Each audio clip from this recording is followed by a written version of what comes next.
CPIക്ക് കേന്ദ്ര ആദായ നികുതി വകുപ്പിന്റെ നോട്ടീസ് 11 കോടി പിഴയായി നൽകണമെന്ന് കാണിച്ചാണ് നോട്ടീസ് നടപടി. പഴയ പാൻ കാർഡ് ഉപയോഗിക്കുന്നു എന്ന് ചൂണ്ടിക്കാണിച്ച് വിശദാംശങ്ങളുമായി ദില്ലിയിൽ നിന്നും വിഷ്ണു തലവൂർ ചേരുന്നുണ്ട്. വിഷ്ണു, നേരത്തെ കോൺഗ്രസിന് എതിരെ ആദായ നികുതി വകുപ്പിന്റെ ഇടപെടലുണ്ടായിരുന്നു. അക്കൗണ്ട് ഫ്രീസ് ചെയ്യുന്ന അവസ്ഥയിലേക്ക് കാര്യങ്ങൾ എത്തിയിരുന്നു. കഴിഞ്ഞ ദിവസം ഇതിനെതിരെ കോടതിയെ കോൺഗ്രസ് സമീപിച്ചപ്പോൾ കോടതിയുടെ ഭാഗത്തുനിന്നും കോൺഗ്രസിന് അനുകൂലമല്ലാത്ത ഒരു നടപടിയാണ് കോടതിയുടെ ഭാഗത്തുണ്ടായത്. ഇപ്പോൾ CPIക്ക് ആദായ നികുതി വകുപ്പിന്റെ നോട്ടീസ് വന്നിരിക്കുന്നു. വിശദാംശങ്ങൾ എന്തൊക്കെ?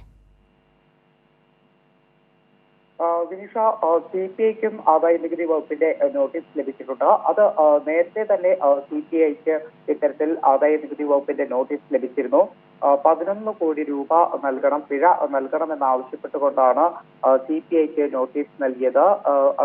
അതിൽ ഈ ഒരു ആദായ നികുതി വകുപ്പ് ചൂണ്ടിക്കാട്ടിയിരിക്കുന്നത് പഴയ പാൻ കാർഡാണ് ഉപയോഗിച്ചിരിക്കുന്നത്. പഴയ പാൻ കാർഡ് ഉപയോഗിച്ചതുകൊണ്ട് ഇത്തരത്തിൽ പിഴ നൽകണമെന്നതാണ് ചൂണ്ടിക്കാട്ടിയത്.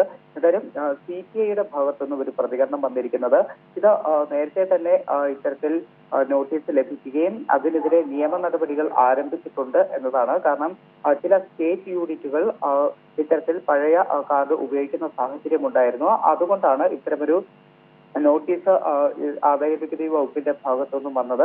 പക്ഷേ ഇത്രത്തോളം വലിയ തുക പിഴയിടേണ്ട ആവശ്യമില്ല എന്നതാണ് CPI ചൂണ്ടിക്കാട്ടുന്നത്. എന്തായാലും അതിനെതിരെയുള്ള നിയമ നടപടികൾ നടന്നു വരികയാണ്. വിനീഷ, ശരി, വ്യക്തമാണ്. വിഷ്ണു തലവൂരാണ് വാർത്തയുടെ വിശദാംശങ്ങൾ നൽകി വന്നത്.